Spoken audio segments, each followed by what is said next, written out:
Hey everyone, hope you're all doing great. I'm hanging in there. Thanks for asking. So, today I want to share this wild story with you guys.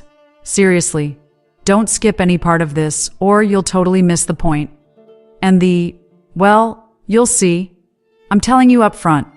Listen to the whole thing, and you'll get the full impact. All right? Let's dive into this crazy ride. So, my name's Sarah. My dad? He passed away way too soon, back when I was just a freshman in high school. My mom, Carol, she was pretty smart though. She got a job working for this kind of nonprofit organization. You know, an NGO type deal. Fast forward a bit, I'm hitting my late teens, a sophomore, taking my high school finals, then heading off to college. Anyway, Mom's work involved her going out into the field, and sometimes she'd bring her co-workers home, especially the new younger guys who'd just joined. She'd bring them over, and then she'd pull me aside and say stuff like, "Hey Sarah, check out my co-worker, see if you guys click." Man, hearing that from my mom, it seriously bugged me. Like, totally grossed me out. I was just starting college, right? My life was all about hitting the books, figuring out my future. I wanted to be something big, maybe an engineer, or get a solid government gig, or land a job at some major company. Something with a future, a stable life. I was studying my butt off, dreaming big. That was my goal, my absolute focus. But my mom? After Dad died, she had to keep things afloat, obviously. I didn't have any younger siblings or anything, but she kept doing this thing, bringing these guys from her NGO job over. "Look, Sarah, this guy works at the NGO." Then next week, boom, a different guy she worked with in the field. It was constant, these subtle offers. Then this one guy shows up. He seemed nice. Pretty sharp too. Kinda polite. One day he calm up to me and says, "Hey Sarah, how are you?" I'm like, "Yeah, I'm good." He asks, "Did your mom say anything to you?" I'm like, no, why would she?" He kinda shrugs. "Oh, just asking. How's school going?" I told him it was fine. I kinda felt like, "Is that it?" And I asked him, "Anything else you want to say?" He looked a bit hesitant, then goes, "Am I boring you?" I just laughed. "Nah, not boring me," I said. "Just spit it out, whatever's on your mind. You'll get a straight answer from me. Go on, try it." So he takes a breath and asks, "Do you like me? I mean, looking at me?" I just looked at him. "Yeah, you're a live one, all right. Good-looking guy, totally smart. What's not to like?" He just nodded. "Okay, just asking." And he left. So a few days go by. I'm at college, come back in the afternoon. I hear voices coming from my mom's room, like muffled talking. It sounded like a guy. I stopped dead in my tracks. What's going on? Mom works at that NGO, comes and goes. Who's in there? I knock on the door. "Mom? You in there?" No sound. Crickets. Then, after what felt like forever, she calls out, "Who is it?" "It's me, Sarah," I said. "Open the door. What are you doing in there?" She was like, "Go on, get fresh. You just got back from college. I'll open it in a minute. I'm kinda busy." I was instantly suspicious. "No, Mom. Open the door. Now." "Is there someone else in there with you?" She goes, "What? No, of course not." As soon as I stepped back a bit, pretending to go, I peeked. I just knew she was hiding something. Why else all the drama about opening the door? I hung back, staying quiet. Then bam! The door flies open and Mom pops out. "Why are you standing there? Go on, go to the washroom, clean up, I'll get you some food." She was practically pushing me away from the door. That's when I thought, okay, something is definitely up.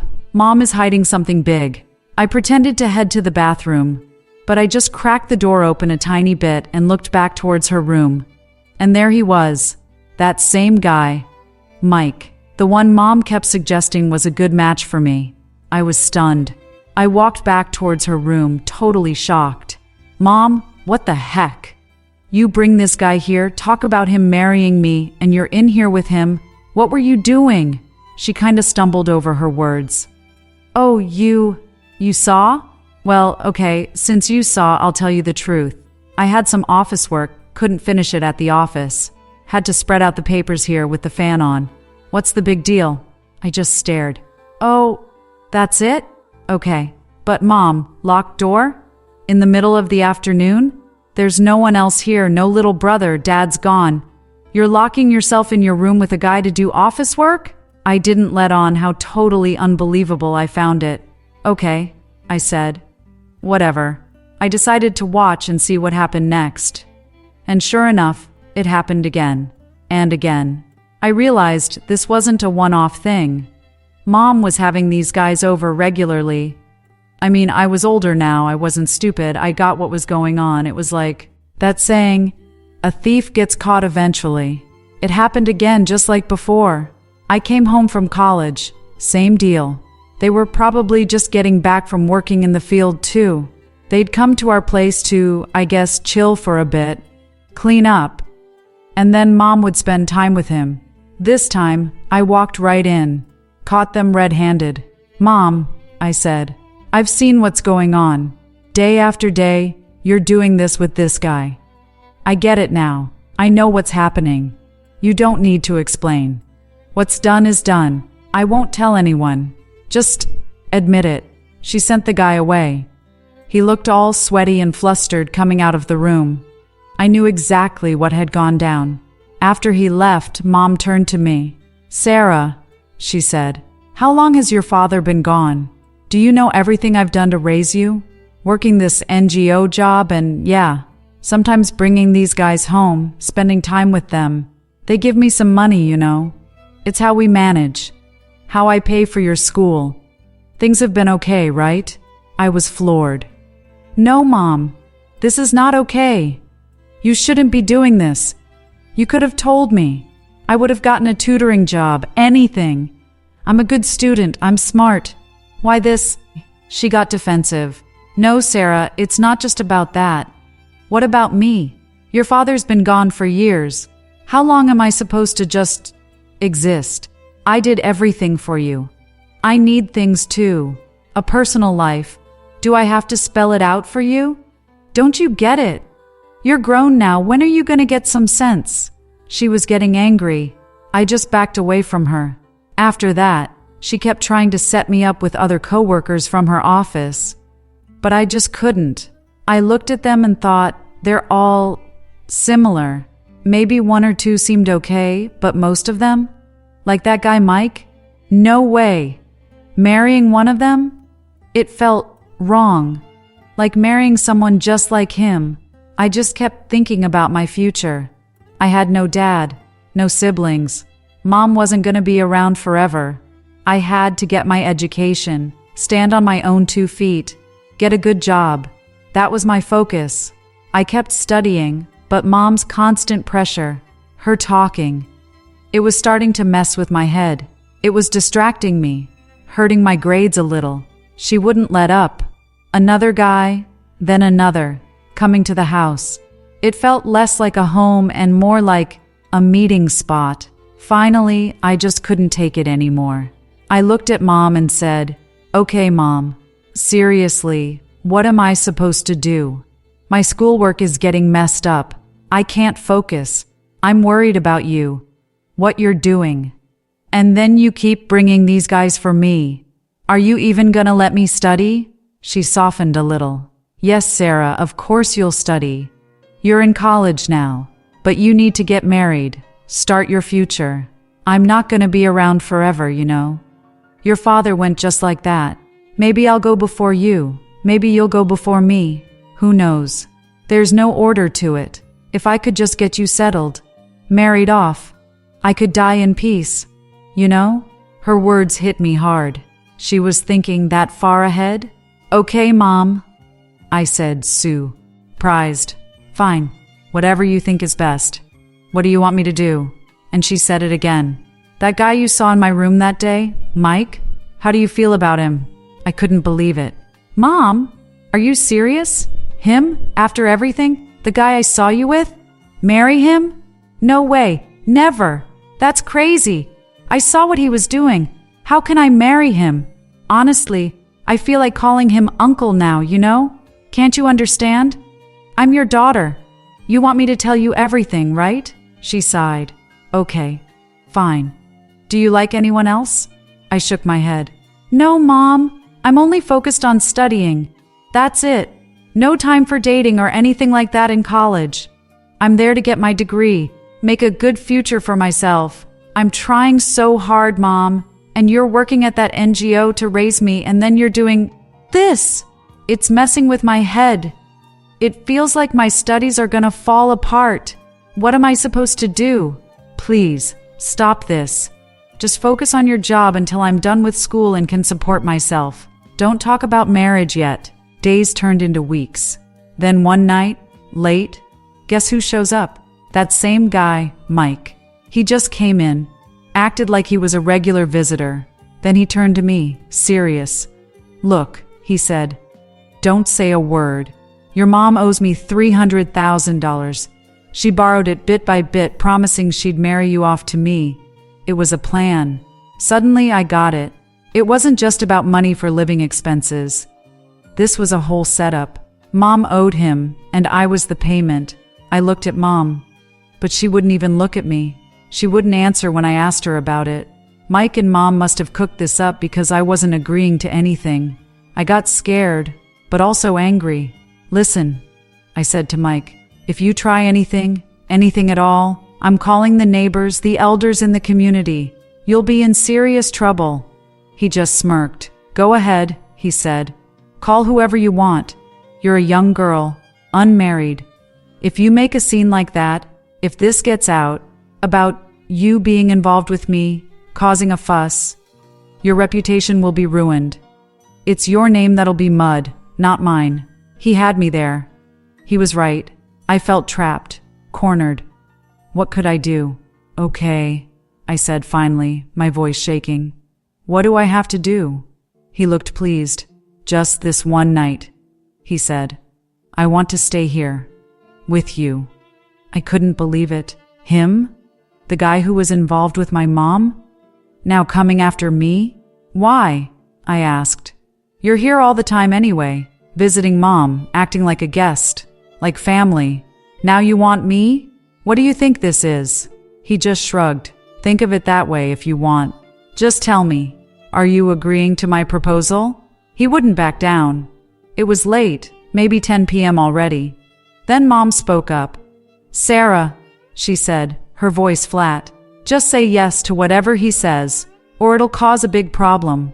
My stomach churned. Disgust, fear. But what could I do? I felt totally corny. Red. I just turned and went to my room. Fine, I said, my voice cold. Come in. I closed the door. I looked at him. I didn't say anything. I just felt done. I pulled off my clothes. Anything. Here, I said, throwing them down. Go ahead. Do what you want. Get it over with. Then get out. And don't ever come back to this house. He looked taken aback for a second. He picked up my clothes, covered me up. Why are you so angry? He said, trying to sound soft. You should show a little affection, a little kindness. What fun is this? How can it feel good like this? Fun? I repeated, my voice raw. You want to have fun? You're cutting down a green tree. My life is just starting.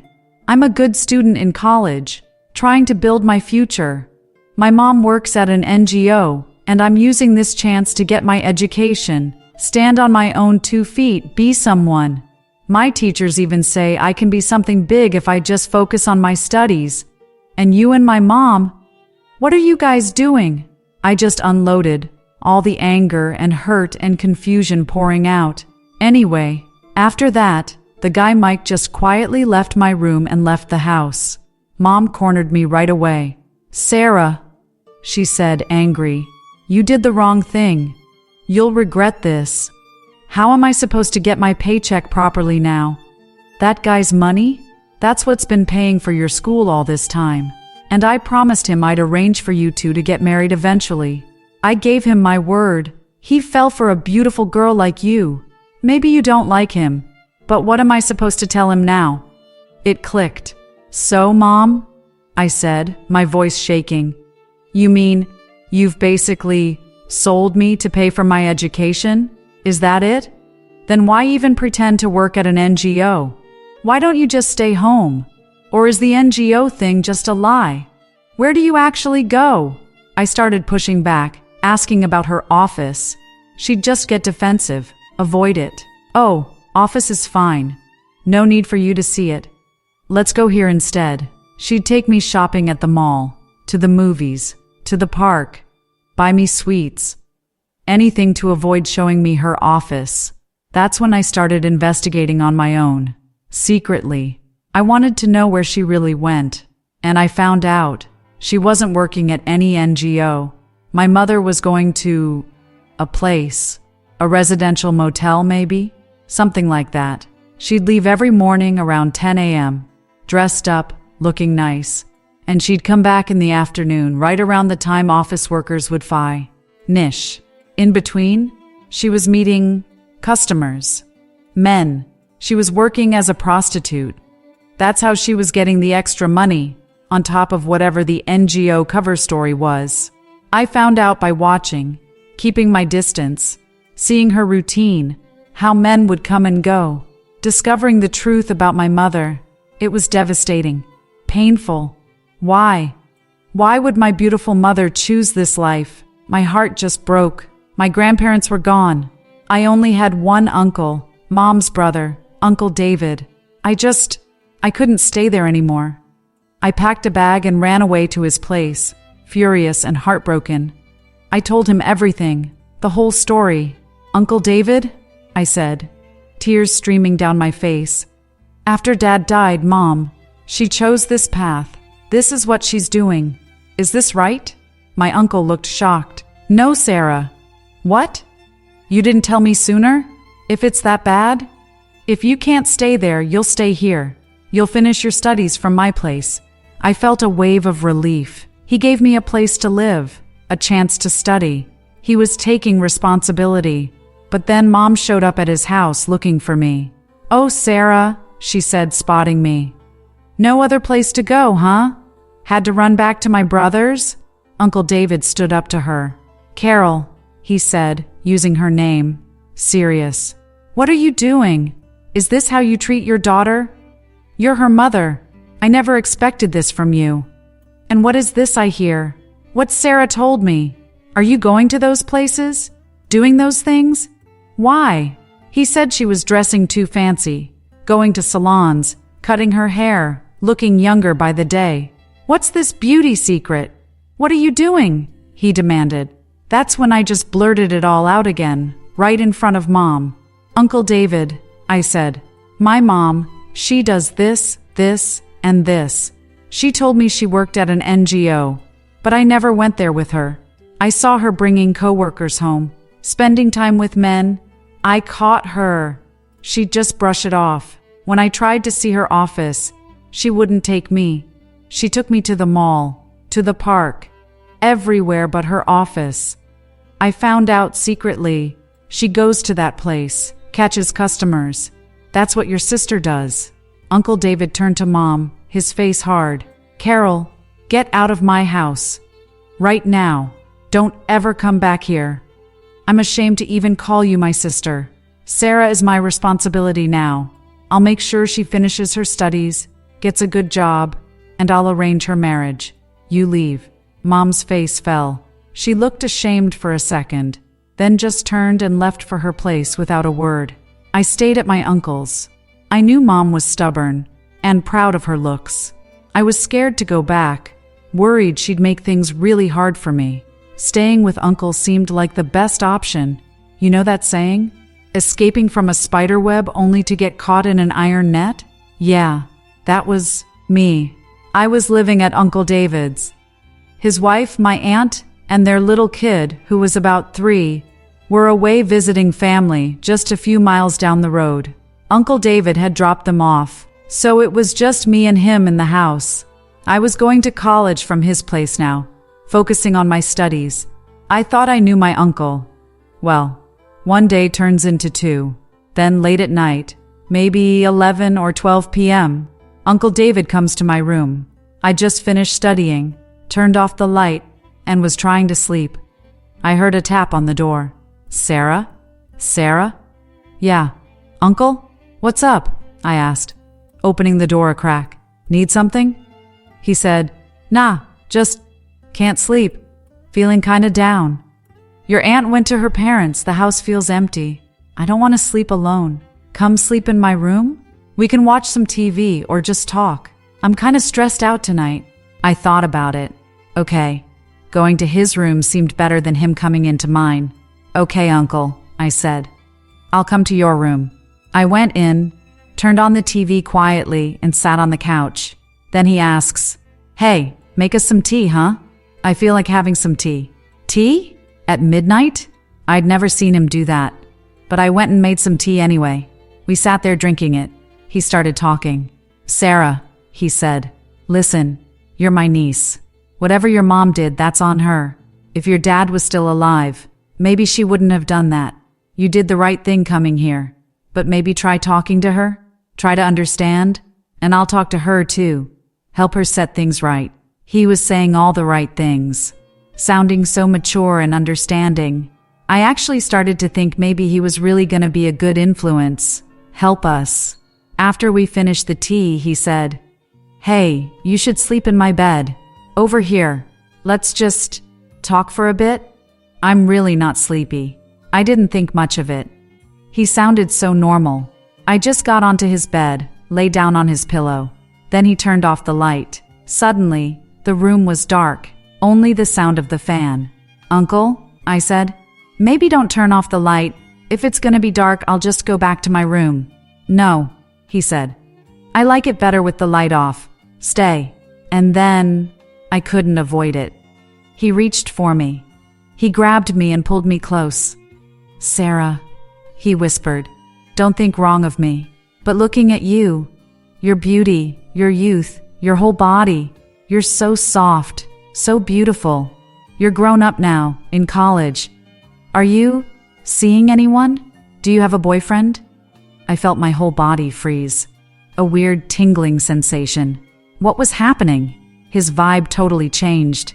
It didn't feel good. No, Uncle, I stammered. I'm not seeing anyone. I'm just focused on school. I tried to pull away. Uncle, please. Stop. What's going on? Be quiet, he said, his voice hard now. Just let me do my thing. Don't be like that. He was forcing me closer. It's okay. Just go along with it. Come closer. And then he just grabbed me tight, pulled me against his chest and put his mouth on mine. He started kissing me like he was eating candy, sucking on my lips. He wouldn't let go. No matter how much I tried to squirm away, he held on. He kept going for like 10 minutes. He said my face was beautiful, and I was sweet like a candy. Finally, he let go. He looked at me. How was that, niece? My mind was reeling. Uncle, I said, my voice shaky. This isn't right. Aunt isn't home. What are you doing? Please, let me go back to my room. I have college tomorrow. I need sleep. He just chuckled. Oh, you don't need to stay up late. It'll just take a little while. Stay a bit longer. Let's talk.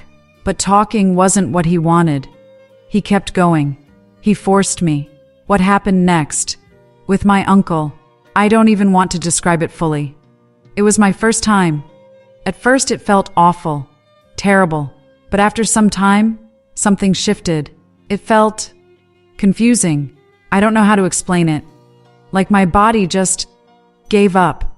I guess it was the shock. Whatever it was, the initial horror faded into this weird feeling. After it was over, he just rested for a bit. Talked. He didn't seem embarrassed or guilty at all. I felt shy. Ashamed. What just happened? With my uncle. I ran away from my mom's situation, seeking safety, and I landed right in another one. From a spider web to an iron net. It hit me that maybe he was just like my mom on the inside. They were siblings after all. Maybe this was who they really were, beneath the surface. I was shocked, but what could I do? Where would I go now? Dad was gone, grandparents gone, Mom was doing that, and now my uncle was doing this. It felt like I had nowhere safe in the world. I realized I just had to somehow survive, go along with it. So I didn't stop him anymore. After resting a bit, getting cleaned up, he did it again. And then a third time before morning, he said he really liked me. I was a bit curvy, not thin. He apparently didn't like skinny girls. He was so happy. Having a niece like this to cuddle, he said, is amazing. You're so beautiful. Don't worry about anything now, Sarah. You'll stay here. Go to college regularly, study hard. Everything you need. D for your education, getting a good job, even your marriage. I'll take care of it all. You don't have to go back home. Tomorrow, since your aunt isn't here, I'll take you shopping. I'll get you new clothes, everything you need, maybe $5,000 worth of stuff, anything you want. He kept promising things while doing that to me. So he did it 3 times that night. The next day, I had college. I was exhausted, totally drained. I showered and just fell asleep. Uncle went to work. He owned a grocery store in the city. Wholesale stuff. I'd eaten breakfast and seen him off. That night, same thing.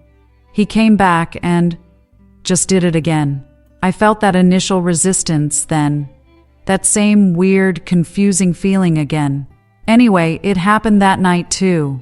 This went on for about a week. Every night, the same thing. Then I started feeling sick, nauseous, like I might throw up. I told Uncle David. He got worried. Maybe you're sick? Got gas?